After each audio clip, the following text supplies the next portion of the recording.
Now, please welcome our next presenter, Chris Gibbs-Stewart from Ostmine. My name is Chris Gibbs-Stewart, CEO of Ostmine, and I'm delighted to be joining you today to present the Premier's New South Wales Export Awards.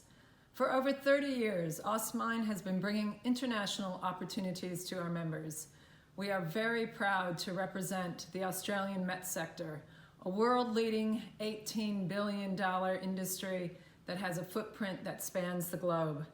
I'd now like to present the finalists of the Minerals, Energy and Related Services Award. The award is for outstanding international success in the production, processing, and value adding of extractive resources or provision of equipment, services, and technologies related to mining, oil and gas, and renewables. And the finalists are: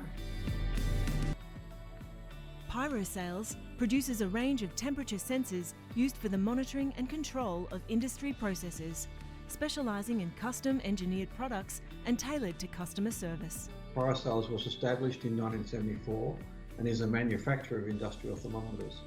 We have from the early days of the company been involved in export and have continued that emphasis over the 5 decades we've been in business.